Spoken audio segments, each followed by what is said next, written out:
धरना जब यहाँ पे हम लोग का समाप्त होगा, समाप्त होने के बाद हम लोग उनसे भी जाके मुलाकात करेंगे। वर्षों से चौकीदार दफादार संघ के लोगों का मांग है, डिमांड है कि नौकरी में जो चौकीदार सेवानिवृत्त होते हैं। नोरमा ग्रुप, जो सोचता है वो करता है, आपके अपने सपनों का आशियाना। नमस्कार, मैं हूं सागर कुमार। भारत लाइव देख रहे हैं आप। बिहार की सियासी रणनीति की बात करें तो दही चूड़ा के बाद से ही एनडीए का एक विकेट डाउन लग रहा है। हालांकि पूरी तरह से एनडीए का विकेट तो नहीं गिरा है। हालांकि पशुपति पारस एनडीए में थे या नहीं थे, इस पर भी चर्चा है। लेकिन अब जिस प्रकार से पशुपति पारस ने अपना एंगल चेंज किया है और लालू यादव को उन्होंने अपने घर बुलाया, घर बुलाकर आपने देखा कि दही चूड़ा का भोज हुआ, पूरा इसको महिमामंडित किया गया। उसके बाद कल फिर अचानक से जाकर उनसे मिलने चले गए। क्या कुछ खिचड़ी पक रही है? क्या जो बेटे और भतीजे की किस्मत है उसको आजमाने की कोशिश कर रहे हैं? क्या अलौली से या फिर समस्तीपुर से एक बड़ी रणनीति पर काम कर रहे हैं लालू प्रसाद यादव और उसको उसके मोहरे के तौर पर पशुपति पारस को यूज किया जा रहा है? आज पशुपति पारस अपना एंगल चेंज कर लिया है। कल तक जो दम भर रहे थे कि हम एनडीए में हैं, एनडीए के मजबूत सिपाही हैं, अगर हमें सम्मान नहीं मिलेगा तो हम इधर उधर जाएंगे, लेकिन अब सियासी बिगुल फूंक दिया है पशुपति पारस ने। देखिए, अपने बेटे और भतीजे को लेकर जंग का ऐलान कर दिया पशुपति पारस ने। क्या कुछ कह रहे पशुपति पारस, सुनिए।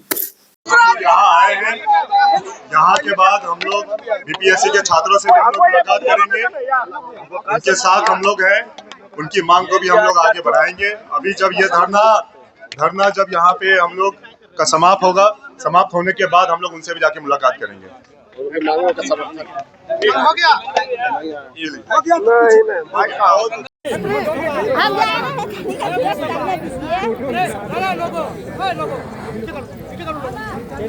जात चाची एने आवा बाबूजी सब कहाँ तो मेरा लहू पा रही है देखे ला खास करके।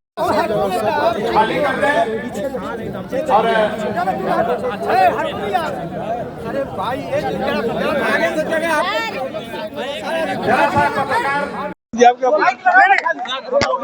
देखिए, वर्षों से चौकीदार दफादार संघ के लोगों का मांग है, डिमांड है कि नौकरी में जो चौकीदार सेवानिवृत्त होते हैं उनके आश्रित को, उन पर जो आश्रित लोग हैं उनको नौकरी मिलनी चाहिए। जब से चतुर्थ वर्गीय श्रेणी का दर्जा मिला है तब से बिहार सरकार ने एक अध्यादेश जारी किया है जिसके मुताबिक चौकीदार दफादार संघ के जो लोग हैं इसकी नियुक्ति समान कोटि में दिया गया है। ये बहुत ही चौकीदार समाज के लिए बहुत ही दुर्भाग्यपूर्ण स्थिति है। और आपको एक जानकारी होनी चाहिए कि वर्षों से, हजारों वर्ष पूर्व से ही एक समाज के लोग, एक धर्म के लोगों को ये जातीय पेशा था और उससे बिहार सरकार के द्वारा वंचित किया गया है। ये बहुत ही दुर्भाग्य है और इसके लिए हमारा दलित सेना और चौकीदार दफादार संघ के जो लोग हैं इसके नेतृत्व में आज धरना का कार्यक्रम हो रहा है। और जब तक बिहार सरकार इस डिमांड को नहीं मानेगी तब तक ये धरना का कार्यक्रम बड़ा चलता ही रहेगा। सर, इसके पहले भी तमाम लोग बैठे हुए थे पर अरुण भारती सांसद है आकर इन लोगों का धरना तुड़वा दिए थे।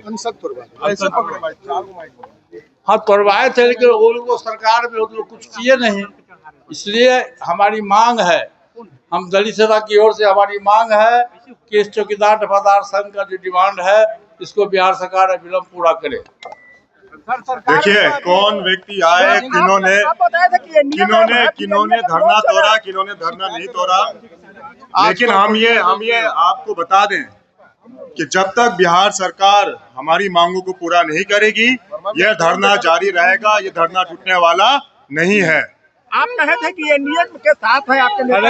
अरे आज का मुद्दा हमारा चौकीदार दफादार पंचायत संघ द्वारा जो ये धरना किया गया है, दलित सेना द्वारा जो धरना किया गया है, आज का हमारा मुद्दा ये है। अब बाकी पॉलिटिकल सवाल हम कल करेंगे।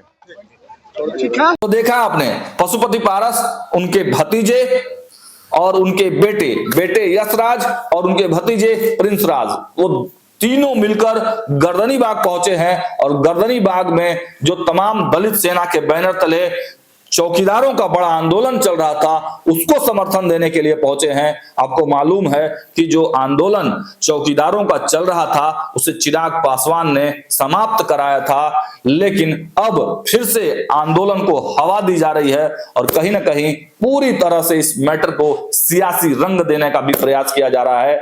आज जब गर्दनी बाग पहुंचे पशुपति पारस और जो उनके भतीजे और बेटे हैं, उन्होंने साफ कर दिया है कि देखिए जब तक मांगे पूरी नहीं होती है चौकीदारों की तब तक यह आंदोलन चलेगा। और साथ साथ यह भी कहा कि बीपीएससी अभ्यर्थियों के साथ भी हम खड़े हैं, उनके आंदोलन में भी हम जाएंगे और उनसे भी बात करेंगे। तो देखिए अब बिहार की सियासी जो रणनीति है वो आंदोलन के माध्यम से होकर गुजरेगी।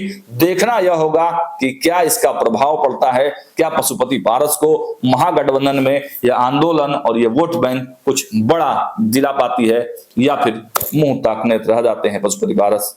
फिलहाल इस वीडियो में इतना ही। देखते रहिए भारत लाइव। बहुत बहुत धन्यवाद।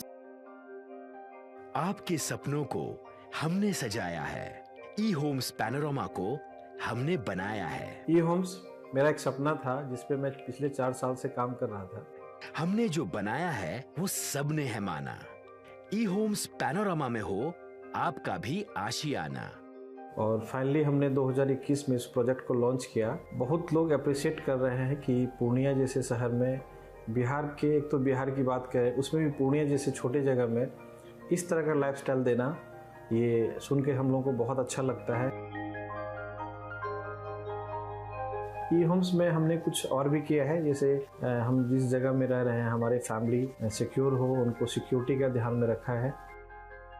आपकी सुविधा और सुरक्षा आपके लिए खास है, ये आपका विश्वास है। इसमें आर्टिफिशियल इंटेलिजेंस का 7 लेयर सिक्योरिटी का हमने इस्तेमाल किया है। लस ग्रीन कैंपस को बनाया है। यदि हमारा बाउंड्री वाल है तो वो वर्टिकल गार्डन है।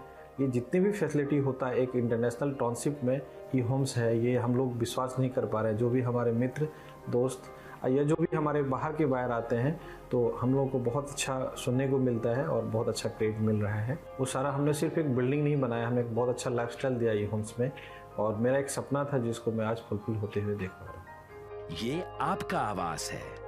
ई होम्स पैनोरामा में अब आपका निवास है। ई homes Panorama, luxurious lifestyle redefined. Panorama group, जो सोचता है वो करता है।